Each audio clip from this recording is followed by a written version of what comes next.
When you dream of your desired physique, what do you think of? Raw strength, proportioned muscle development, carved midsection. It's not enough just to have shredded abs. We also want to have a functional, strong core. Today we're going over the 5 best exercises to not only develop your abs, but also strengthen and stabilize you through even the most grueling workouts.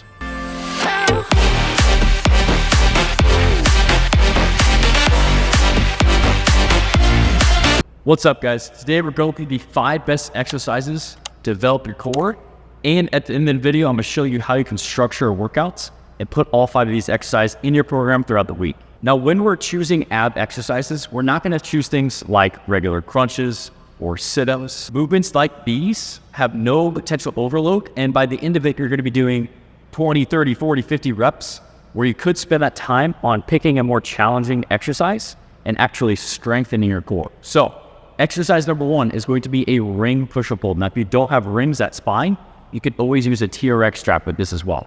This exercise is so good because not only does it challenge the entire core, it's going to help you develop your abs, it's going to help you develop the strength in your lower back. It's also going to have a lot of progressions that you can do, and you can make this harder depending on where you're at. You're going to start off with those rings right underneath your shoulders. That is the first progression, where you're going to keep your core tight, get your feet about shoulder width. There you're going to focus on bracing core and imagining like there's a fire under your stomach and you're trying not to get burnt. By doing that, you're going to sit your hips up just slightly and you're going to put yourself in the perfect position to work your core and really strengthen it. Now, over time, look at the progressions that you can do with this. If this starts to get easy, what you can do is you can start to go into what I call a ring fallout hold. So what this is instead of keeping those hands right underneath your shoulders, you're going to start to let your arms fall out. Now, the main thing with this is when you let your arms fall out, make small movements, because small movements will make a big difference. And at the same time, you're keeping your core braced and you're not allowing anything to change. So you're not going to let your hips sit down. You're not going to let your back hyperextend. You're just going to let your arms fall out. And by doing so and exaggerating that position, you're going to feel your abs work even more. And this is a great exercise that over time you can work towards that ring fallout hold where you're in that fully extended position. Exercise number 2 is going to be none other than the hanging leg raise. Again, why this exercise is so good is because there's so many progressions and regressions that you can do that is, one, going to help you strengthen your core, but also spice it up and give you some variety. Any variation of this exercise is going to help you develop grip strength, going to help you develop core strength, and just going to give you more practice on the pull-up bar, especially if getting a pull-up is one of your fitness goals. Just spending more time on the pull-up bar is going to help you reach that goal. Couple of the main things that I want to focus on here. When you're doing this exercise, and no matter what variation of this exercise that you're doing, we want to make sure that we are not kipping if our goal is to develop strength in our core. So if you're kipping and you're doing kipping toes to bar and you're doing CrossFit WODs, that's great if you're going for a specific time. But if your goal is to strengthen your core, we need to keep all these movements strict. Like I said, there's a lot of variations and progressions and regressions that you can do. The most basic one is going to be a hanging knee raise, where you're just lifting your knees up with bent knees. From there, the next progression is going to be straightening your legs out, doing hanging leg raises with straight legs. From there, you can start to get into hanging knee raises with straight leg eccentrics, and then working your way towards that full toes to bar, where you're keeping your legs straight and fully touching the toes to the bar, really just using your abs to lift. When you're doing this exercise, a couple of the main things that you want to focus on. 1, we're going to focus on setting our shoulders and setting our scapula. By doing this, you're going to create rigidity in your shoulder and you're going to keep yourself from swinging. The second thing that you're going to do is you're going to focus on lifting from your abs. So what I don't want you to do is use momentum. Like I said, we want to avoid using a kip swing. We want to avoid using any momentum.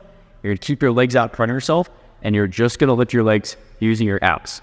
No matter where you're at in this movement, focus on keeping controlled movement, because by actually keeping control and not using momentum, you're going to help strengthen those muscles and you're going to be able to progress to other variations like the toes to bar. The third exercise, we're going to take a look at the obliques. A lot of times people, when they're training their abs, will solely focus on the rectus abdominis, or the 6-pack muscles. But your obliques are also a very important part of the equation, and they're going to help develop and frame your abs, but also from a strength perspective, they're going to help with lateral flexion and overall just provide support to your midsection. With this exercise, if you don't have access to a 45-degree back extension, that's perfectly fine. You can do this exercise from the ground. But what we're going to do is a side oblique crunch.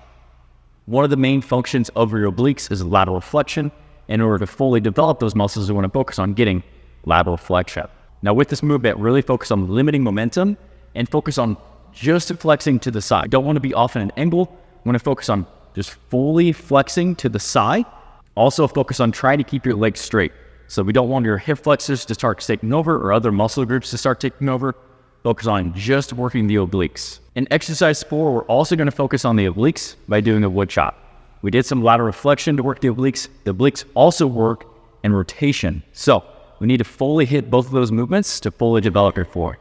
Again, this is another exercise that's going to help it strengthen the obliques, which strong obliques is really going to help strengthen your back, is really going to provide a lot of support in your core when you're doing heavy exercises like bench, deadlifts, squats, overhead press, where your core really has to work hard. With this movement, we want to focus on cementing our feet like they're stuck in concrete, keeping our arms straight, and just rotating from the torso. We don't want to move the arms or lift with the shoulders. The goal is rotation in the torso and not just to move as much weight as possible. Now, with that said, I do like to treat this exercise a little bit more explosively. So when you're rotating, we're going to focus on 1 second out and then 1 to 2 seconds back in. So controlling the movement, but again, just focusing on rotation. The fifth and final exercise to strengthen the core is none other than the hollow hold. This is one of the most foundational core exercises as it's going to help you develop a connection with your abdominal muscles, strengthen them, and it's going to have a lot of translation over to our big strength movements. Squats, deadlifts, bench press, overhead press. And there's a lot of progression that you can do with this exercise. A couple of the main things that you want to focus on when we're doing a hollow hold. One is keeping your lower back flat. So throughout this motion, we never want to let our lower back hyperextend. Force your belly button into the ground. From here, you're going to lift your shoulder blades up. If you can, you're going to straighten your legs out somewhere between 4 to 6 inches off the ground and hold that. If straight legs are too hard, you can always regress this to a bent knee or a tabletop position. But main thing is focus on lower back down, shoulder blades are up, and you're just letting your abs contract and really building that connection. Now, over time, this is going to get easier to where 20 to 30, 45, 60 seconds easy. You could start to load this with a 5 to 10 pound plate overhead and really make this exercise a lot harder. Now, we went over all 5 of these exercises. And the best way to structure this throughout the week is not to do all 5 within one workout. So what I would recommend is separating your core training into 2 to 3 sessions throughout the week, and you're going to mix 2 to 3 of these movements. I would include at least one exercise where you're hitting your anterior core, such as a hollow hold, a leg raise, or even the ring push-up hold. And I would also include some sort of oblique exercise like the side oblique crunch or the wood chop. By separating it into 2 to 3 workouts, you're going to be able to hit it with more intensity, hit it more frequently, and overall it's just going to lead to better core and strong development in your abs. If you guys enjoyed this video, make sure you hit that thumbs up button. And if you haven't done so already, subscribe to the channel. I'm going to cut the video off here. I'll leave a workout video for you to go to watch here next. Make sure you check it out, and I'll see you guys in the next one.